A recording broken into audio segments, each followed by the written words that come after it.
2 घंटे की होगी, 4 घंटे की होगी, कोर्ट में होगी, कोर्ट से बाहर होगी, रेस्टोरेंट में होगी, होटल में होगी।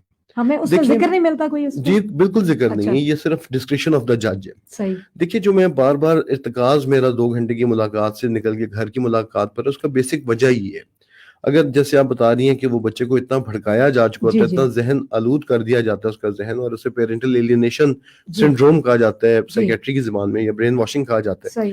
तो उसका तोड़ आप कैसे करेंगे? आप 2 घंटे में तो कर नहीं सकते। इस कमरे जितना अहाता है अदालत है, और उसमें क्रिमिनल्स भी आ रहे हैं, उसमें डिकॉइट्स भी आ रहे हैं, उनकी बेलें भी चल रही हैं, उस बच्चे की 2 घंटे 15 मिनट की मुलाकात भी चल रही है।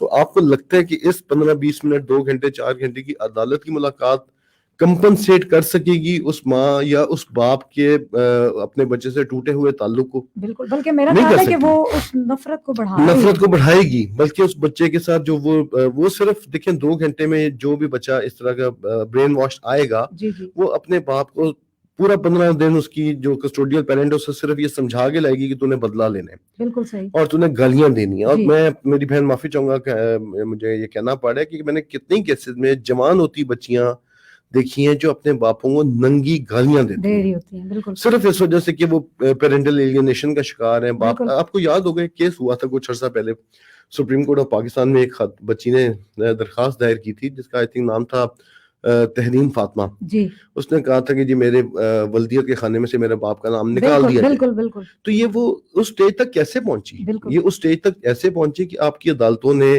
खर्चे पे तो बाप को बांध दिया कि जी खर्चा दो, तुम्हारी जिम्मेदारी है। लेकिन जब बात मुलाकात की आई तो मुलाकात कोर्ट की रखी 2 घंटे की। और ये इसी मुलाकात के सेगमेंट के साथ इन्वॉल्व है एक और इशू, जिसमें जब 2 घंटे की मुलाकात, एक तो पहली बात है 2 साल के बाद अदालत उसे एप्लीकेशन को मंजूर करती है, और एक टेम्पलेट से वो 2 घंटे की मुलाकात का ऑर्डर पास करती है, और फिर वो 2 घंटे की मुलाकात पे भी इम्प्लीमेंटेशन नहीं होती।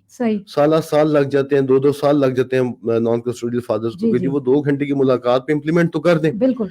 तो इस बहाने बड़े बनाए जाते हैं, उसमें बहाने बनाए जाते हैं। यहाँ गया, बच्चा बीमार है, बच्चा स्कूल चला गया, बच्चा ऑपरेशन हो गया, यानी कि विदाउट प्रूविंग। आप जुल्म की इंतहा देखिए आपके जुडिशियल निजाम में, कि अगर बाप नॉन कस्टोडियल फादर अगर 3 महीने का खर्चा देने से फेल हो जाता है जी। अब कोविड की वजह से, तो कोर्ट उसे उठाती है और जेल भेज देती है। ये कितनी गलत बात है। उसे तुम पैसे नहीं दे सकते। बंदा पूछे भाई जेल जाके वो पैसे दे सकेगा? कैसे दे सकेगा? स्वयं बेइज्जत करने के और कुछ नहीं है।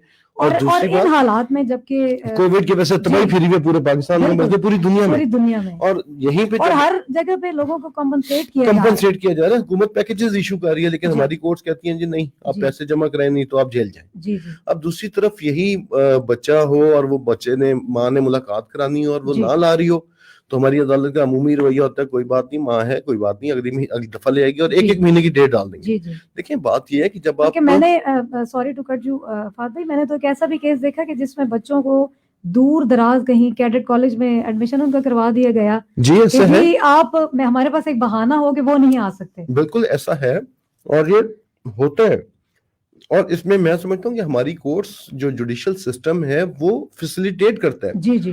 मुझे इत्तेफाक हुआ है जी भी कुछ अर्सा पहले आपके इधर अटक और टेक्सला और रावलपिंडी की कोर्ट में पेश होने का। जी। अब अनफॉर्चुनेटली हमारी जो मुअज़्ज़ज़ अदालतें हैं ना, वो बात सुनती हैं।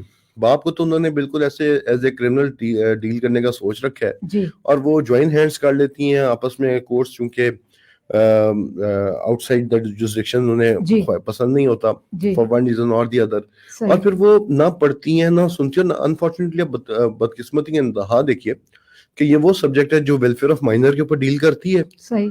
जिन्होंने वेलफेयर ऑफ माइनर डिटरमिन करना है, उन्हें खुद वेलफेयर ऑफ माइनर की एबीसी का नहीं पता। बिल्कुल। जो वेलफेयर ऑफ माइनर में कौन कौन सी चीजें शामिल हैं, जिनमें सबसे बड़ा ये, जैसे ये ब्रेन वॉशिंग एक मुसलमान हकीकत है, साइमल्टेनियसली कॉन्टेक्ट डिनायल भी एक मुसलमान हकीकत है।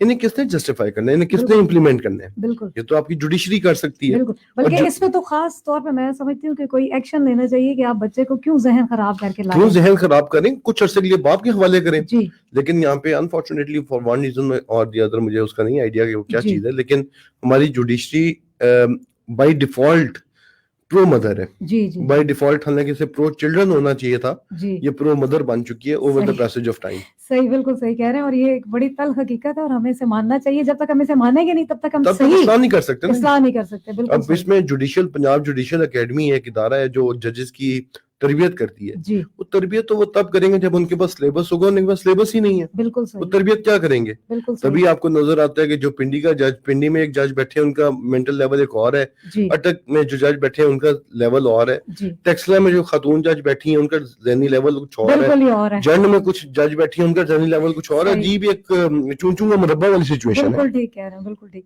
फहद भाई से हम गुफ्तगू जारी रखेंगे, अभी